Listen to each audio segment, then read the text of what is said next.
I am not going to cry. That's for sure.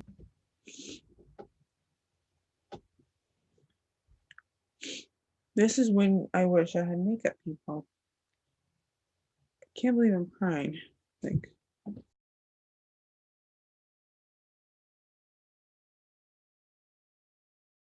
so welcome to part 2 of my top 15 favorite minds. I'm going to recap it real quick.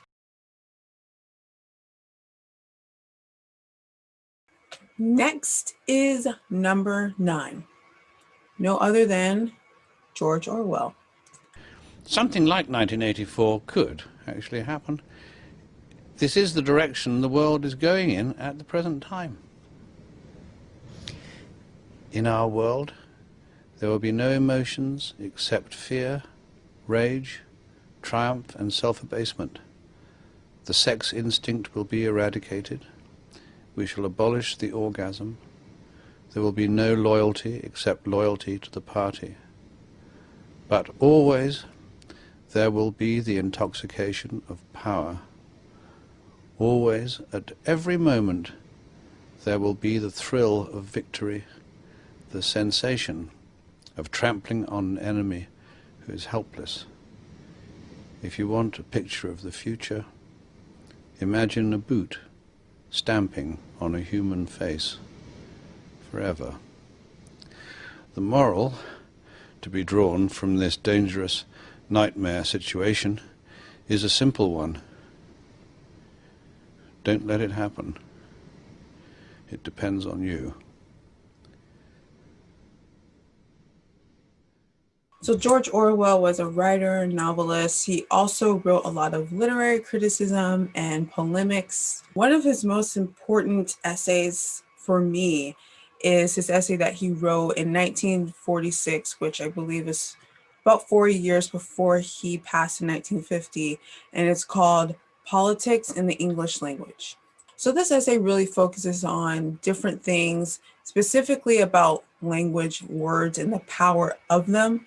And he talks a lot about political language, which is this method of weaponizing language to hide the true meaning of words. So in this instance, for today in 2020, like everything. And he talked about how thought corrupts language, language corrupts thought. I really liked how thorough George was when he was talking to the writer and giving them advice. There was one section where he talked about not using dying metaphors. He talked about, refrain from using like meaningless words and pretentious diction in words, which I really liked. And he actually gave examples of this, like 5 examples from renowned writers, I believe, to show how when they do these things, how the reader gets lost, how their train of thought kind of goes to the wayside, how the meanings get diluted, and how their arrogance actually like kind of puts off the reader. And I really liked seeing those examples because these examples weren't of writers, unknown writers that wrote bad. These paragraphs were well written, but he showed flaws in that. He showed flaws like, this is a great sounding paragraph, but do you even understand what they're saying? Or do you just assume they know what they're saying because they're using these big words and these $10 phrases, and they're using these metaphors that you've heard before, but you're kind of like, this metaphor means something to me, but I don't know if that's actually what you are trying to communicate to me. So that's why I try not to use metaphors and, cliches and things of that nature, like assumed stocked phrases, because people already have their own relationship with that. But that's really why I really like George, because he really, beyond his time, understood the power of words, like the actual power of words and how words can make or break a country, like how words can make or break a story. Like it can be such a spectrum.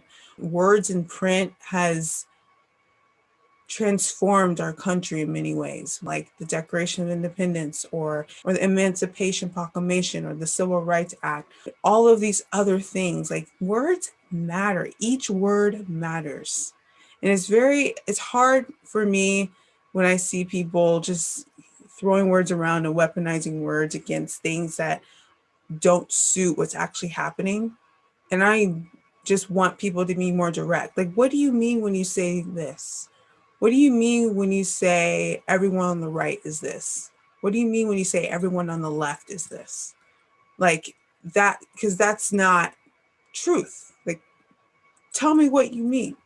Because what I'm going to hear and think is going to be probably different than you, because that is just too vague and too broad of a statement to make to be centered in something real.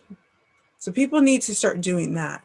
I think if people start saying, be more direct and concise with their words and in their vernacular and took their diction seriously, we would get a lot further with conversations. But I really like this because he really holds the bar really high for writers and journalists to be like, you need to be above the public with how serious you take words, because your words actually shape the conversations in whatever country you're in. And it's true. So, George, you were right. And I'm sorry. George, you're right. And I will be emailing this to everyone I know tonight. So, moving back into the countdown, number 8 is someone that is very controversial, very polarizing, but very, very brilliant. And that is Frantz Fanon. So Fanon, he is a political psychologist, he is a psychiatrist, and he wrote this book that I love, Black Skin, White Mask. He's also written The Wretch of the Earth. He's written so many other books. I'm sure you know him. If you don't, Google him. He's great. This book is basically like a scientific breakdown of the Black psyche. If I had to just say it in like a little short synopsis in a sentence, that's what this is. And what I really loved about it, I read it last year, and I've, like I said, revisited it this year. And what this book does is it directly, and some might say in a crass way, I would not say that. I would say in a very direct way, he just breaks down and does a psychoanalysis on the Black consciousness. And he does two things. He validates the experience of what certain people go through in the Black community, but then he also like does a scientific breakdown on why you feel this way, why you have this emotion or this reaction to this particular incident or this circumstance or this matter. And he's made a lot of sense about a lot of things. And I think he's underrated. I know people have heard of him, but a lot of people my age have not heard of him. And when I suggest this book to people, or even like ask people if they know his name, they don't. And I'm not shocked that they don't know his name. But this book was written in 1952 and he died in 1961 and he was born in 1925.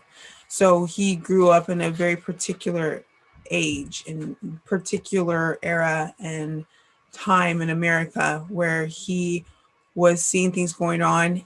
He took his background, his degrees, his education, and broke it down to see like the nucleus and the matter of what was going on. If you haven't read it, I would read it. Fanon is no one to play with and breaks it down in such a way that it might take you some time to really digest. But again, he's breaking apart the mind. So of course you're going to have to take a little time to really understand what's going on, because you're like, I've never seen information refashioned and reframed in this way, which is awesome. More people like him need to be in this world. So Fanon is number 8. So number 7 is super cool because I actually met this person. This is someone who was one of my writing professors at grad school at NYU. I had his class in spring of 2019.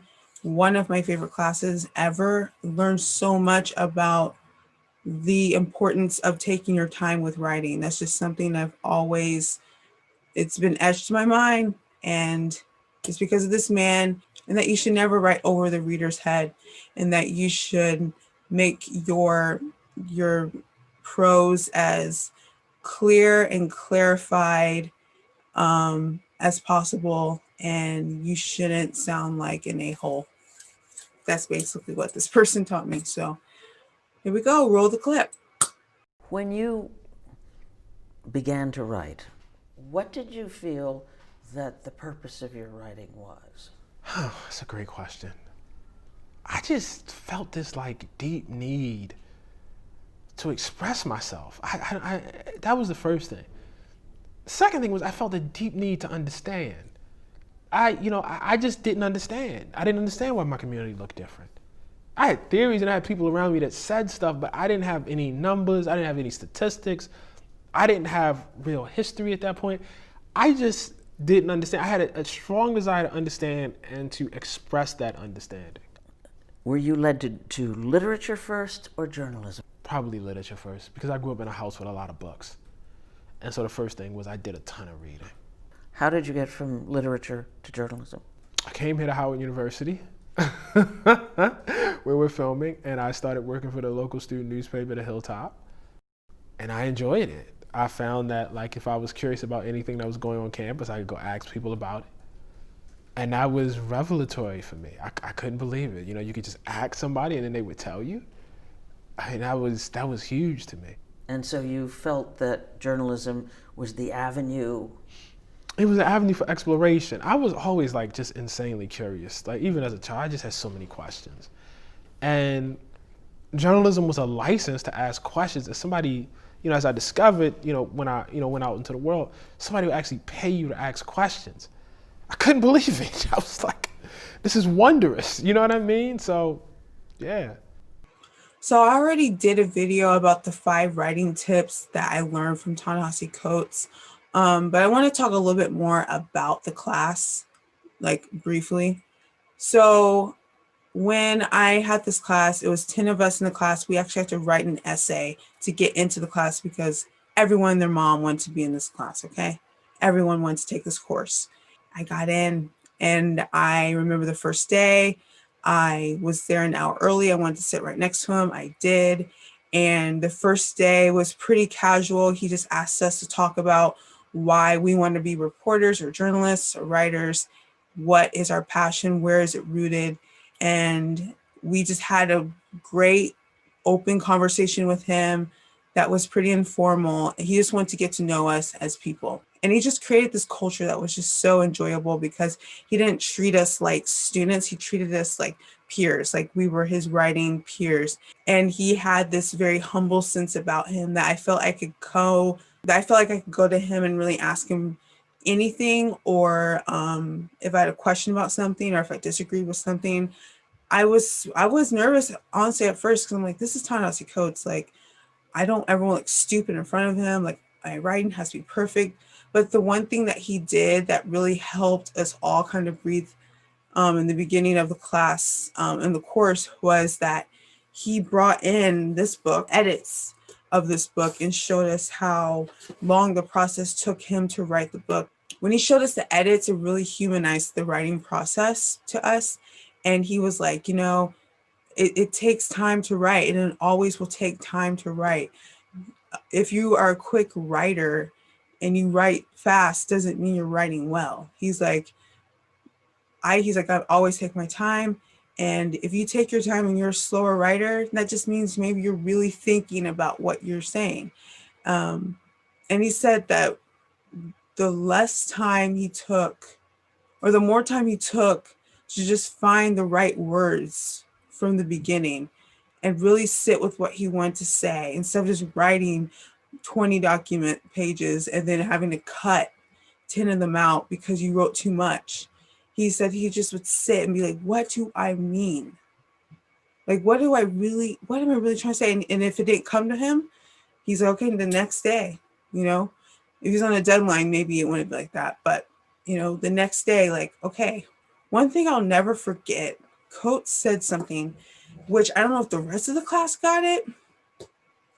No, I don't know if the rest of the class, if this touched them in the way it touched me, but it still sticks with me today. When people ask for writing advice, I'll give them advice and everything, but I'll always end it with this, is he said, don't do this to the reader, do this. And of course, not to finger wag at your reader, but it's more than that. Like, don't talk down to them. Don't be pretentious. Don't be elitist. Like, just be like, if you want to read what I want to write, it's always here. And I will guide you through it. Like, you won't get lost. I'll take your hand if you want me to. If not, it's all good. And I just love that. Because he was like, you have to give them a reason within the first page, the first paragraph of why they're reading you and why they want to read your stuff. If it's like you being like, I'm going to wait until like chapter 3 to like really get this interesting. Like, but for what? So what do they have to gain if it's boring for 2 chapters? Like, you have to reel them in and have like respect for people's time. Like, okay, I'm going to show you why you should keep reading this, because this is so interesting. If you think this is interesting, get ready. Okay, get ready, reader, because it's going to be a roller coaster. And that is what he has taught me. I remember one of the last days, we were reading James Baldwin. It was a James Baldwin day. It was one of the best days ever, because James Baldwin is one of my favorite authors, and also Coates is as well. And it was just kind of an iconic moment, having a chance to read all Baldwin with Ta-Nehisi Coates. And so we all went in pretty stoked about this day. I think we all were pretty big fans of Baldwin. And I remember reading this essay. It was one of my favorite essays, from James, letter to my nephew. And it was written in 1962. I believe it was published in Harper's. And we're reading a specific passage, and I remember everyone agreed with, like, everyone was saying the same things. And then Coast was like, yeah, that's how I felt like when I read this and the. And then I was like, I don't agree with everyone's analysis. Like, I don't agree. That's what James Baldwin meant when he wrote this passage. And I was thinking to myself, like, do I disagree with Coates? One, and do I disagree with him and be the only one? Like, I was like, I really have to measure this out. But I was like, what? I know I can disagree, because why not? So I remember raising my hand. And I was like, yeah, I don't know if I agree with that, because it was leaving off on his critique, and everyone was kind of like, what? And then I remember, I stated why I didn't agree, and he wasn't like, do you know who I am? Or he wasn't like, chill, grad student, like, don't, like, he was like, oh, he's like, that's interesting. He's like, well, he's like, tell me more about that. Blah, blah. So I was telling him more. And then I read an excerpt from a piece that I wrote, and I actually used that specific passage from that letter in my piece, and he understood further of what I meant, and nothing bad happened. It was 2 people who had opposing views, who talked and had dialogue. And then afterwards, I remember we had, teacher student one-on-ones, us laughing about something in the news about Beyonce and Jay-Z. Like, so yeah, Coates is number 7, and he has been someone that moment, having him as my professor. That's why when people try to come at him now, I'm just like, y'all don't even know him though. Like, you guys just go off of what you think. Now, if you've read him and you have your critiques, everyone doesn't have to like Coates. But the fact is if you've never read him and you have such a strong opinion, be like George and ask yourself, why? Okay, so number 5 and 6. These 2 men are very important. And I would say they are maybe one of the few fathers of public intellectuals within the Black community. And this is Booker T. Washington, and W.E.B. Du Bois. Without question, Booker T. Washington was the single most well-known African American of his time and may have been the most celebrated black person in the entire world. Future educator and orator, Booker T. Washington was born a slave on a Virginia plantation on April 5, 1856. He had to work as a young child, and so he had to juggle hours walking miles and miles to school and then rush back to work. It was very difficult, but he was determined, and that's how he learned to read and write. Washington was allowed to attend school while working as a servant, and in 1872, he befriended the founder of Hampton Institute, who offered him a scholarship to the school. The emphasis at school was on industrial education, on crafts, on technical skills, teaching blacks and the former slaves how to make themselves valuable to the community in a very literal way. Washington taught at Hampton before being appointed by General Samuel Armstrong to head the newly formed institute in Tuskegee in 1881. This was a groundbreaking endeavor because Armstrong trusted this young man to go to Alabama and create something basically out of nothing. During the post-Reconstruction period, tensions between African Americans and Southern whites were at a fever pitch. But as evidence of racial progress, Washington was asked to address a predominantly white audience at the 1895 Atlanta Expo. The speech turned Washington into a national figure. I think one would say that Booker T. Washington, if you had to do the arbitrary binary of houses of thought of conservative and liberal, Booker T. Washington was more conservative and W.E.B. Du Bois was more liberal in thought. And one would argue, which I didn't necessarily argue with about that notion in my piece, Black Free Thought, but definitely they were the historical beacons of how I talked about other Black intellectuals in my piece. But they have obviously impacted and influenced so many different thinkers, writers, but more so on them individually. With Booker T. Washington, what I really admire about him, and it's like admire is not even the right word. It's beyond admire.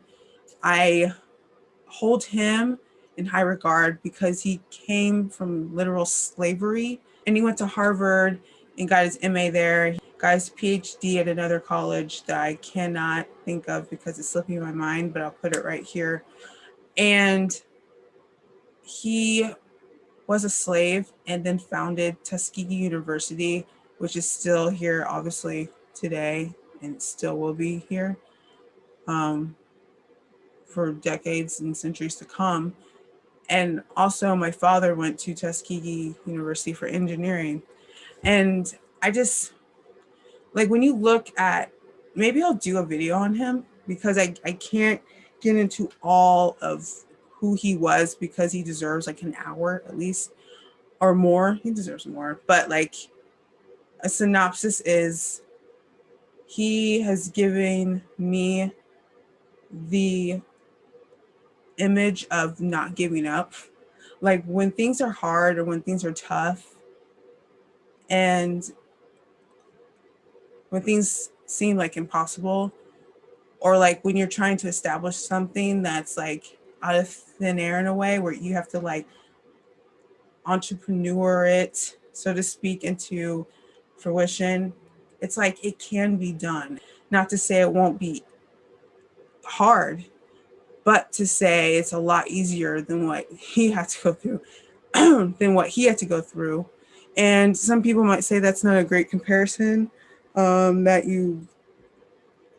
hardships today shouldn't be, I guess, cheapened because of achievements before us. And that's not what I'm doing. I'm just saying the idea of doing certain things now just cannot be harder than what my ancestors did back then. So it's like, I just hold myself accountable at times when I feel like things are too hard. And I'm like, it's hard, but it's not that hard. There's harder things. And another idea that Booker T. Washington had that I feel is for right now. Like, it is literally what we need to hear right now. And I'm trying to bring it more so into conversations that I'm having verbally or within what I'm writing. But the notion of artificial forcing, which is to say, he championed and advocated for the idea of America organically unifying, and that there shouldn't be any artificial forcing involved to make us unite or to make us get along, that there's no longevity in that, that it might happen quickly for a moment, but it will be temporary. And that taking time to build an organic connection with other people, other Americans, what have you, it might take more time, but once it happens, it'll be harder to break. And I'm seeing that right now with certain inclusion programs and diversity trainings and things like that. I find those as versions of artificial forcing that Booker T. Washington wrote against. And just the fact that it was so relevant then and how it's relevant now, I find beyond fascinating. So moving on to Du Bois.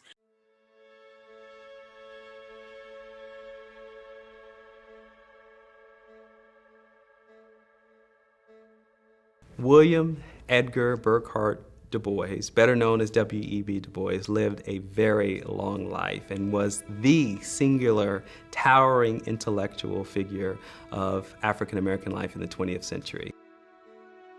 He was born in Great Barrington, Massachusetts in 1868 and died in 1963 in Accra, Ghana. He was one of the first advocates of using academic knowledge in the service of civil rights and social change. With his PhD dissertation, he is taking on the entire edifice of sociology and the social scientific community, pointing out fallacies in the relationship between received wisdom about the races, about Black people in particular, and the way that that information is mythologized in statistics on crime or birth rates. Du Bois worked tirelessly to position himself at a university or at what we would consider think tanks today in order to have the financial support and the platform to make a difference. Eventually, he found his way to the editor of the National Association for the Advancement of Colored Peoples, the NAACP's New Crisis magazine, published in 1911. And for over 20 years, he used that as his perch to describe every facet of the race problem. Du Bois, he wrote Souls of Black Folks. He wrote many other things. He went to Fisk. He also went to Harvard and University of Berlin, more into activism and things of that nature. And books and his speeches made a great impression on our community, on history at large. And people like Frederick Douglass, people like, even today, like Cornel West and these brilliant minds today, that is their person, that they're like, this mind is great. And he is a great mind. And Souls of Black Folks is a very important book.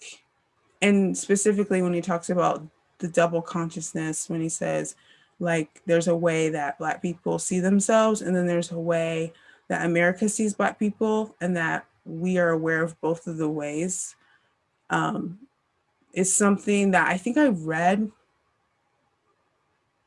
when I was 16, 17. And it's definitely something I felt growing up. I felt like I know what I feel about myself as a Black American, but I can't help but feel like when I'm being looked at, I'm not being looked at as how I think I am in this world, which is just another human.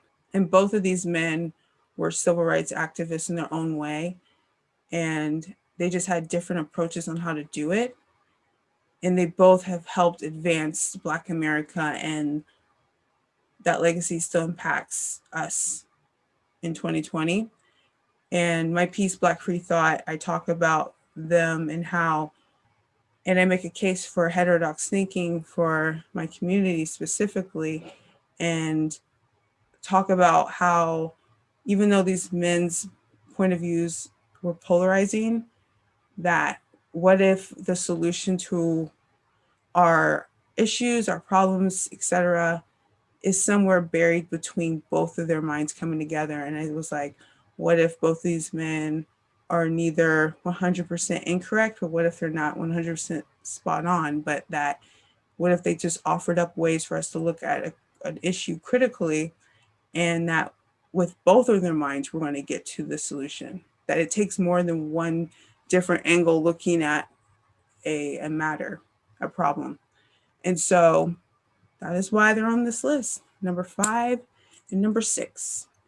Number 4 on this list is my number 1 favorite journalist of all time, and might be one of the best journalists of all time. She started her career in the 1880s. Her name is Ida B. Wells, and I could really just mic drop, but that is expensive.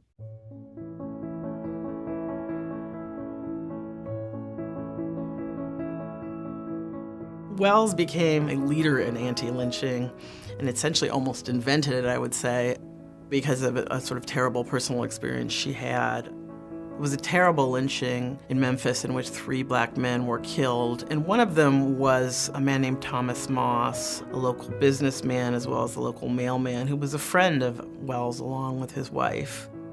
Wells is out of town when this happens, and she comes back to find black people fleeing Memphis, her friend Thomas dead along with 2 other men.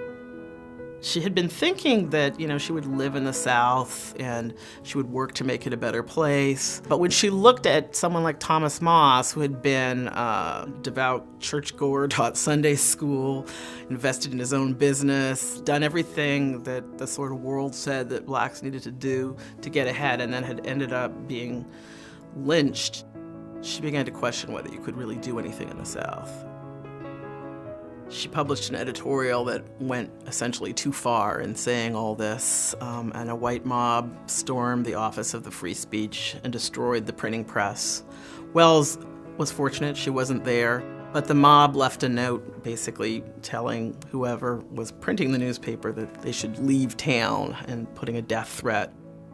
She ended up in New York, where she was hired by T. Thomas Fortune, the publisher of the New York Age, and led what was basically sort of the first anti-lynching campaign, where she identified lynching as a crime and was trying to push the government and social reformers to take action about it.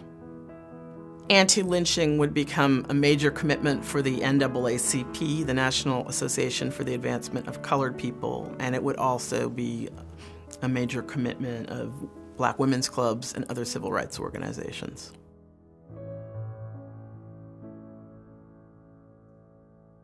Really love her is because she risked her life to report the truth, specifically within the South. And you can see this in a plethora of articles, essays, and in her book, Southern Horrors, where she shines light on the lynchings that was taking place in the South, and something that was obviously normalized then, but no one talked about, but everyone knew what was going on. And she took it in her hands to go to these places and report on what was happening, and literally would risk her life to do it. And that type of selflessness is what it takes to be a journalist, but no one has that type of guts. I mean, I don't know how anyone could have a list of journalists and not have her on. I mean, I don't know how anyone can have a list of brilliant minds or like brilliant journalism and not have her on the list.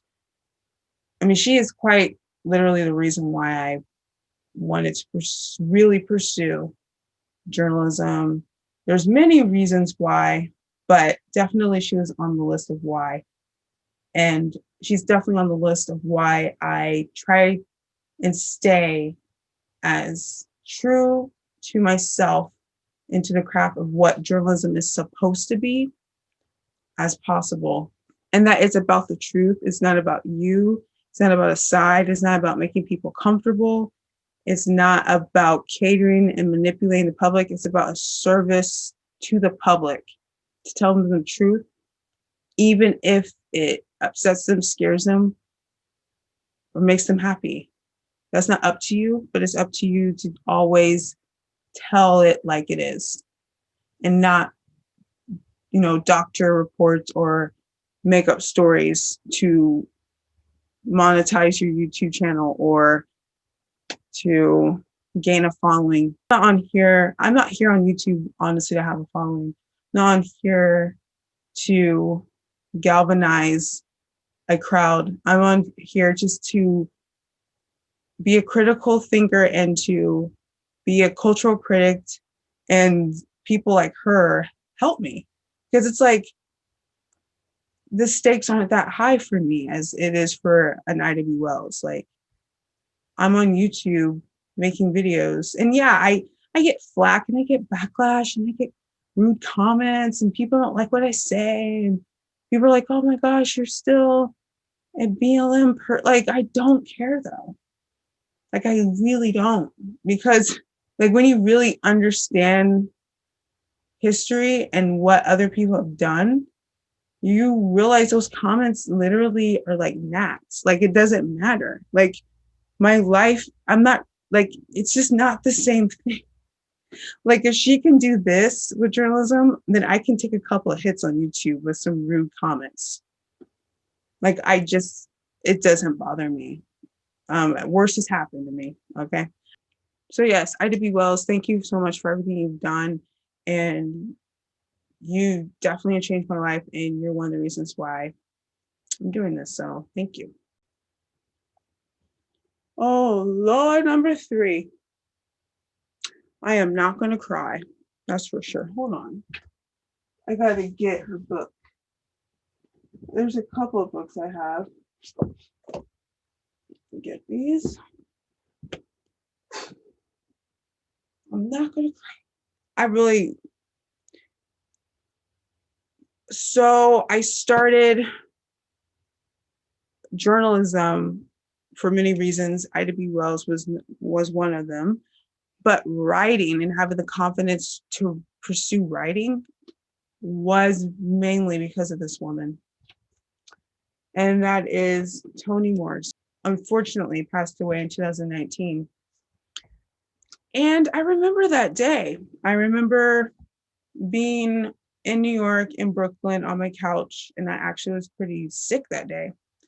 And I looked at my phone and I saw that a notification that she passed away. I just dropped my phone and I just bawled crying. I was just like, this is not even real. And I'm gonna cry again.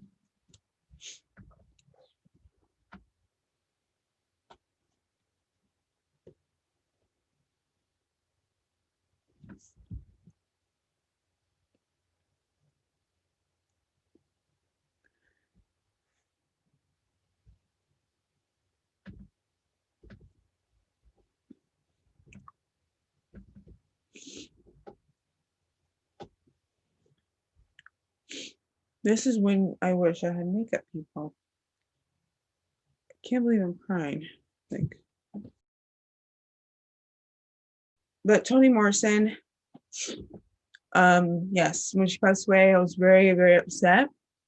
And just so everyone knows, this book in particular, The Bluest Eye, completely, I keep saying changed my life a lot with a lot of these people, but I guess this is why they're on the list, because in ways they have. But this book, it is fiction, but it is nonfiction in the premise and like the context and what it's about. It's about something very real that definitely, specifically little girls with my skin tone suffer through when they're young, especially if they grow up in a white community, which is colorism. Colorism is basically within your own community, and this is a global issue. Like, this happens with Middle Eastern communities and Asian communities, and really, I would say almost every community of color. And yeah, I don't really care what people say, like, community of color, white people are color. Yes, white people are color. You know what I mean? Chill. But this book,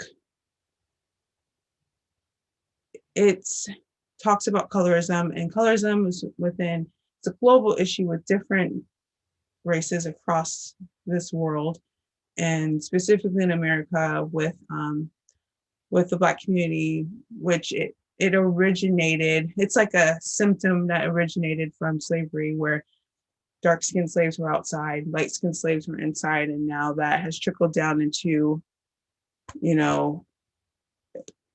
down in history, and now still resides, sadly, in 2020. But it's being talked about, which is monumental. So at least we're having discussions. But this book, when I think it took me until 18 to realize what colorism was. The phrase was coined by Alice Walker, and it was coined, I believe, in the 70s. If I'm not right, I'll put the date here. But when I read this book, I felt like I was being really seen, because when I was growing up in Columbus, I was always usually the only Black kid, and I grew a weird distance and dislike for the shade of my skin. And it wasn't just like, oh, you're Black. It was because I was this color. And my mom was very light skinned. My dad is this color. And I would always wish I was lighter. I was like, if I was just lighter, life would be better and be easier. And this is exactly what this little girl in this book was praying for. She was praying for blue eyes, and which means she was praying to be white. What this girl goes through is not fiction. Like, this is what happens to a lot of women. I would say almost every woman that's not light skinned. And that's nothing against light skinned people, because you're born the way you're born. You can't help it. That's you. But society does treat darker skin and brown skinned women differently. They see us differently. That's just fact. Not arguing with no one in the comments. Don't care. But this book just changed my perception on myself. And then when I realized what it was, when I realized what colorism was, and I studied it, and I remember doing a thesis on this book and about colorism, and then my hunger to understand what this problem and matter was, and to do more work on it. I did a thesis on it. But I think I was so passionate about researching colorism because I was trying to gut it out of me, if that makes sense. The more I learned about how it worked, I literally could see it everywhere, and it just freed my mind from having that horrible relationship with my skin. And I love my skin now. You can't tell me nothing. And now I try to do that with other people and try to amplify that with other people in my community and people I come in contact with. And it's because of this book was the catalyst of it. And it was because of this book, she gave me the drive to just write. If you want to write, write.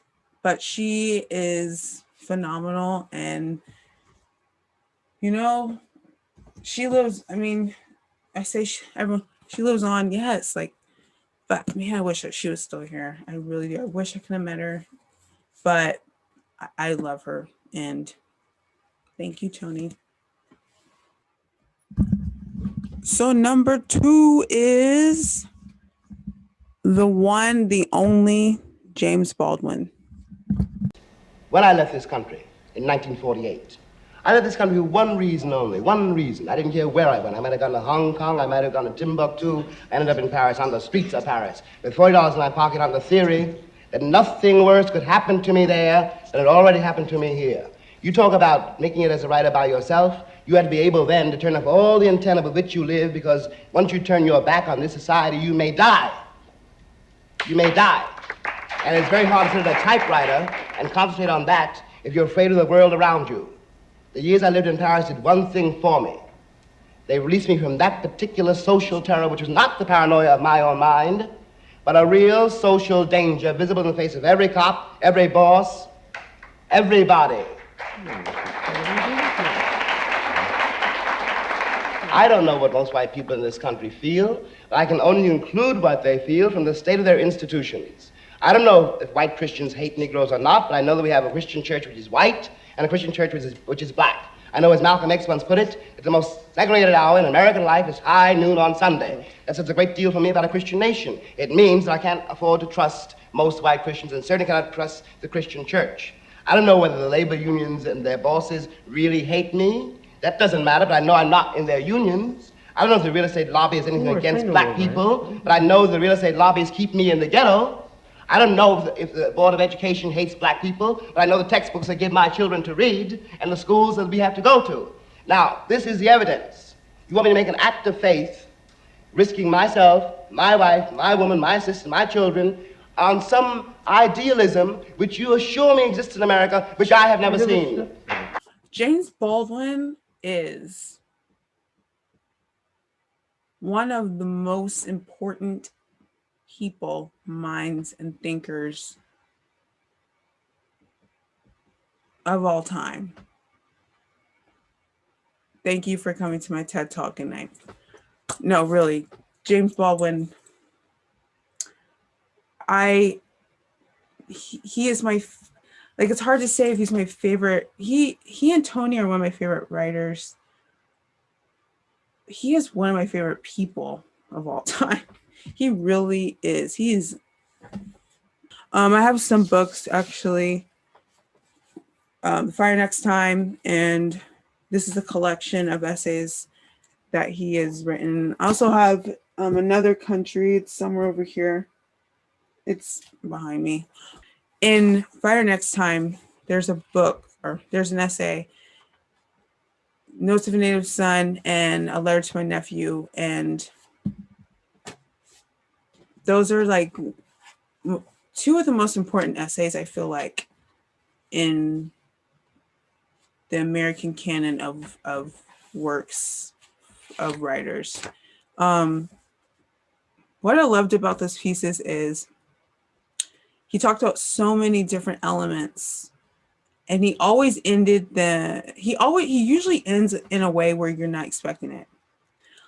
But when you're talking about racism and race, especially in the 50s and 60s, and how he could say, we go through this and this and this and this and this and this. And to be enraged, to be black is to be enraged all the time. He said this. But also in Notes of a Native Son is he warned my community about having control of the anger and how that anger does nothing to us and how that anger does nothing to the other person and everything to us. And what I loved about him is how in the 50s and 60s, yes, he was writing about race and racism, but it wasn't like he was writing about it like it had a control on him necessarily, but he was writing about these things as if to say, I'm a man and I'm free and America is confused. Like America is the one that's tripping. Like America needs to catch up and realize I am an American like everyone else. I remember in the essay, Letter to My Nephew, he wrote to his nephew about, the hardships that he's going to face when he grows up and he's black in America, and that when he's, of age, that he'll understand what's going on. And he's laid it all out. Like, this is the stuff we don't have, this is the rights we don't have, be prepared.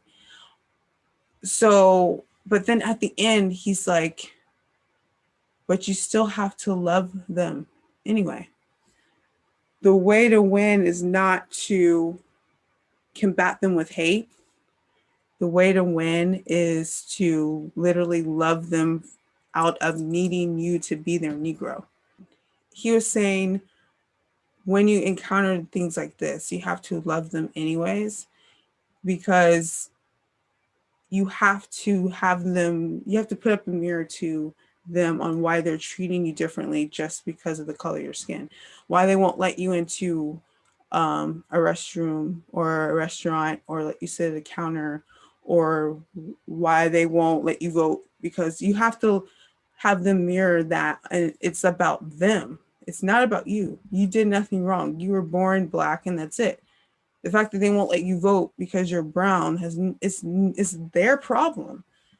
And you have to give them no excuse into why they should hate you. I feel like he was a heterodox thinker of his time. He was like friends with Dr. King. He was friends with Malcolm X. He was friends with all these different types of people who had different trains of thought. And he was a journalist in his own right. He was always on the outskirts looking in, but always reporting about what he was seeing in an objective way. And I really admire that. Like he could talk about gruesome stuff, but it still was like he was beyond the history at that point. Like it was as if he time traveled back in time. Like he was really someone that lived in like 3020, where things, I'm sure, I hope, let's just say everything is less exact. Let's just say everything is less polarizing there. Everything is less divisive, and people are getting along way more. Like, let's just say that is where he was living. It's as if he time traveled from that time into 1950 and was like, I'm writing about what's going on, but just so you know, like, I'm not a Negro. Like, I know you keep saying that, but I'm not. So, yeah. Like, just that boss attitude was just, James, I love you. And you are one of the greatest of all times. You're the GOAT. Like, who could possibly be number one? And James is number two. So let's just roll the clip of who's number one. All we say to America is be true to what you said on paper.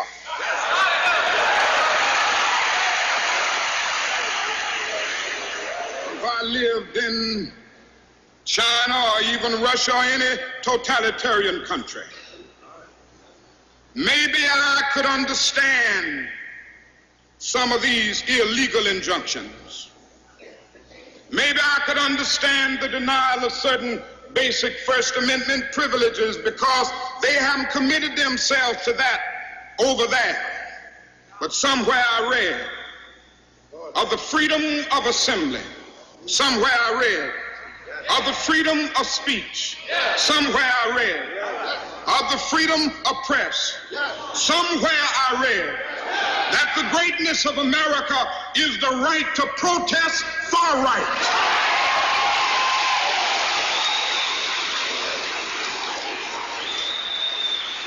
And so just as I say we aren't going to let any dogs or water hoses turn us around, we aren't going to let any injunction turn us around.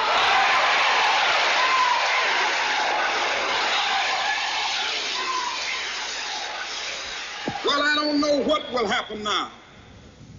We've got some difficult days ahead. But it really doesn't matter with me now, because I've been to the mountaintop. I don't mind. Like anybody, I would like to live a long life. Longevity has its place. But I'm not concerned about that now. I just want to do God's will. And He's allowed me to go up to the mountain. And I've looked over and I've seen the promised land. I may not get there with you, but I want you to know tonight that we as a people will get to the promised land.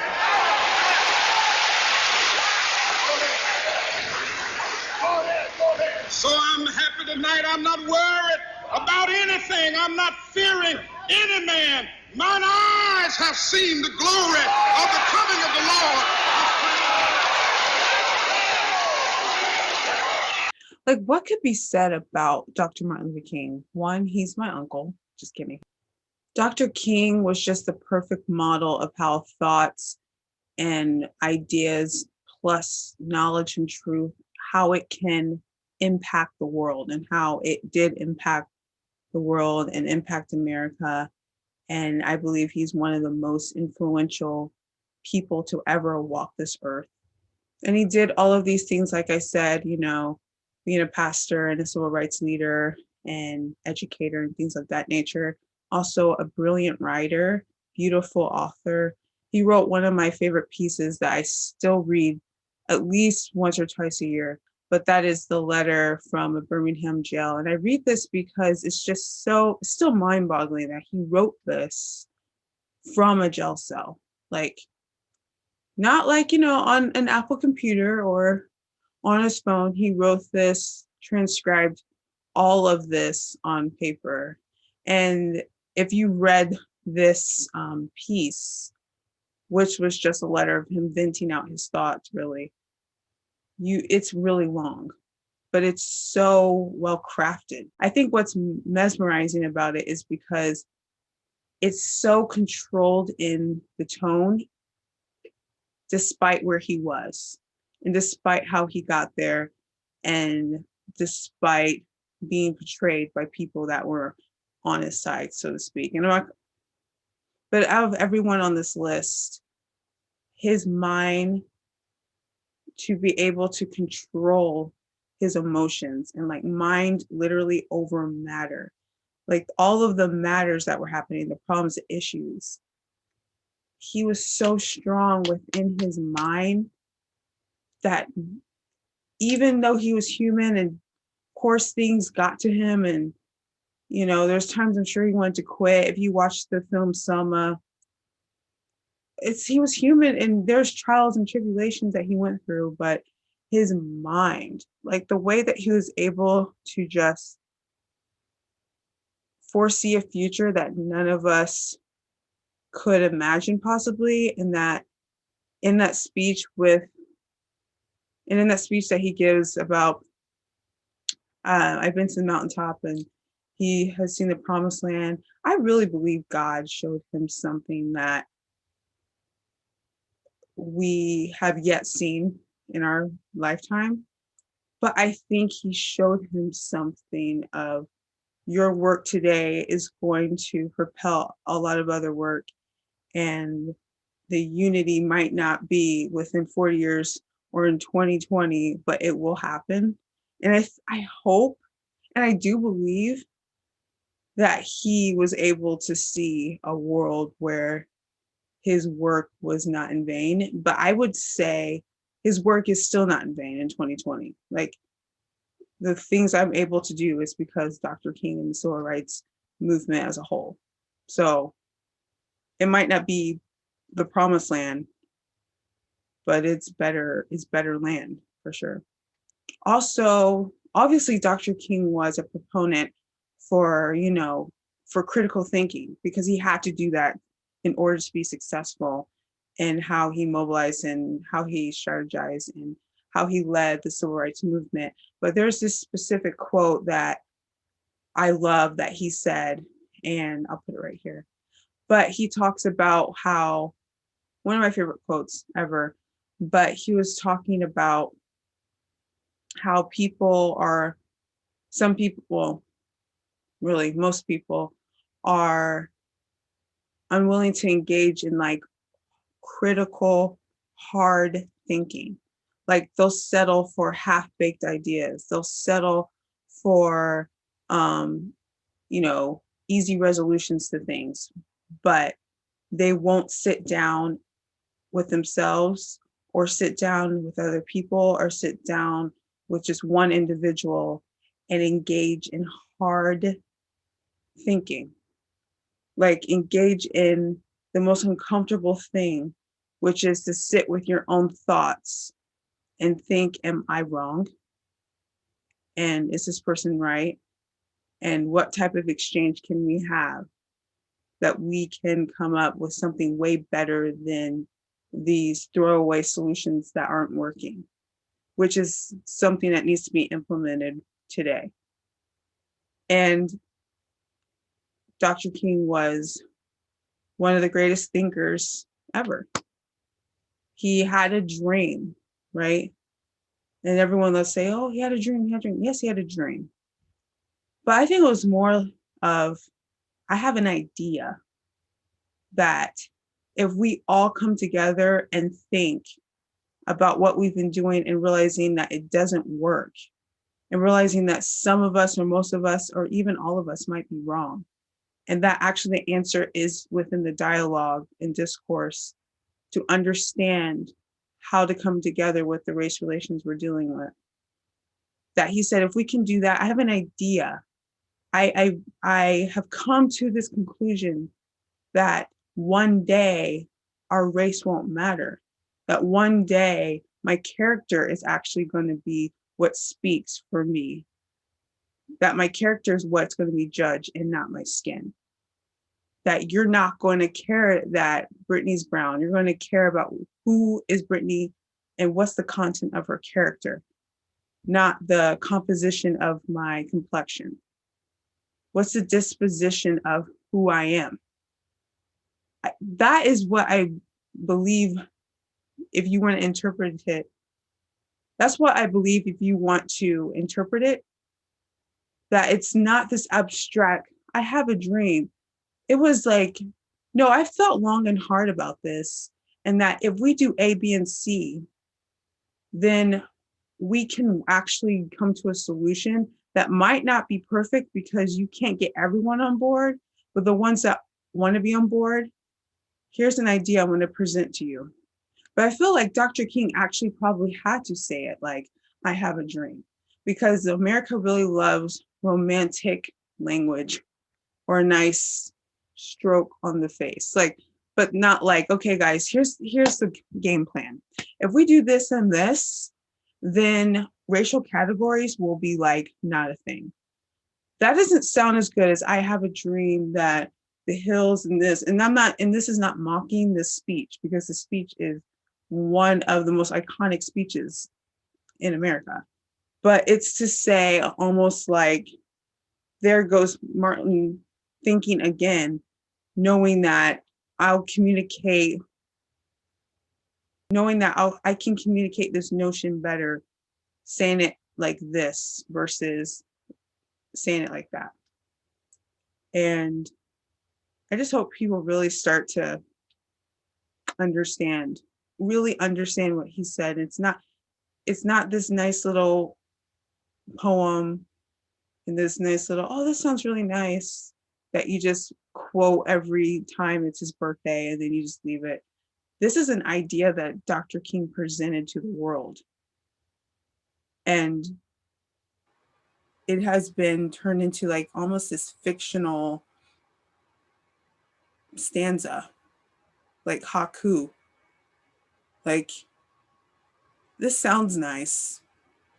And this sounds good to recite annually on Martin Luther King Day, but this is a little antiquated. This is not, no, this is an idea that we haven't even really critically looked at. Instead of looking at theories on race, how about we look at that idea from someone that, I don't know, has actual knowledge of race and gets why it is hypocritical to judge someone on their color, and the fact that Dr. King was fighting so hard for the America then not to judge the Black community on their skin. And now today we have programs dedicated for people to care about me because of my color, not who I am, which I still don't understand why people don't understand why this specific theory is going to completely and has started to backfire on the people it's supposed to be helping. That's another video. But thank you so much for tuning in again. Thank you for listening to this list of 15 minds that I hold so dear to my heart. And comment your lists. And I always find you really get to know people when they tell you who has inspired them. So hopefully this video has been a way where you have gotten to know more of my personality and who has been influential with me throughout these 31 years. Still can't believe I'm 31. But anyway, more content on the way, and peace, love, less shade.